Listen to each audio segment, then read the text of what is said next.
comme je le fais chaque année, j'ai souhaité être présent pour un moment symbolique autour des vendanges.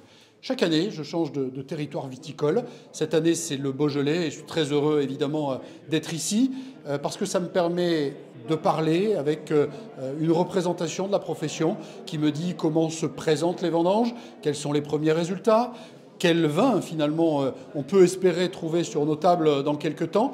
Et puis ça nous permet de parler d'agriculture. Vous savez, en Auvergne-Rhône-Alpes, notre grande région, nous sommes très attachés à l'agriculture. Premier budget agricole de France, première dotation jeunes agriculteurs de France.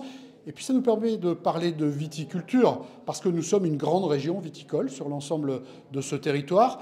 Cette viticulture qui s'illustre dans nos nombreux produits sous signe de qualité, près de 200 produits sous signe de qualité dans notre grande région, et la viticulture occupe ici une place toute singulière.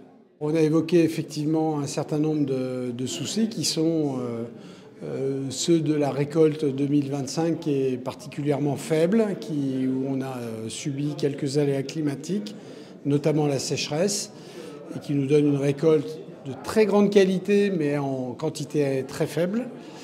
Et puis on a évoqué bien sûr toutes les problématiques de notre filière viticole, aussi bien à l'export avec les taxes Trump que sur le marché français avec la déconsommation qui est bien présente. Ce que nous faisons déjà avec la région Auvergne-Rhône-Alpes en direction de notre viticulture, c'est que nous portons un plan dédié à la viticulture. C'est plus de 10 millions d'euros sur une période de 5 ans, c'est-à-dire plus de 2 millions par an, pour accompagner les grands défis, celui de la plantation, et d'abord celui même de la pépinière viticole, qui est aussi une richesse de notre grande région.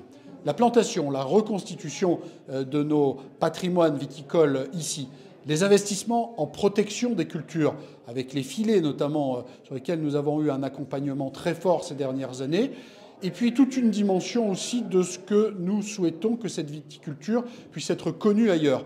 Accompagnement sur les salons notamment, et puis cette brique de l'œnotourisme, cette brique qui nous permet de venir compléter l'économie autour de la viticulture et du tourisme, de permettre que ceux qui s'intéressent à la viticulture, qui s'intéressent à la dégustation des produits remarquables que nous avons dans notre région, puissent trouver des caveaux, comme c'est le cas ici au domaine de Bel-Air, qui bénéficient d'aménagements et sur lesquels eh bien, on va pouvoir à la fois visiter un domaine viticole, visiter le caveau et puis évidemment profiter des produits qui sont ici à la vente. Il y a de plus en plus de contraintes dans l'exercice de notre métier. Alors oui, de manière environnementale, nous avons fait énormément d'efforts, mais en agriculture et en viticulture, 1 + 1, ça fait rarement 2. Donc c'est toujours très compliqué de réussir à produire et c'est pas une science exacte.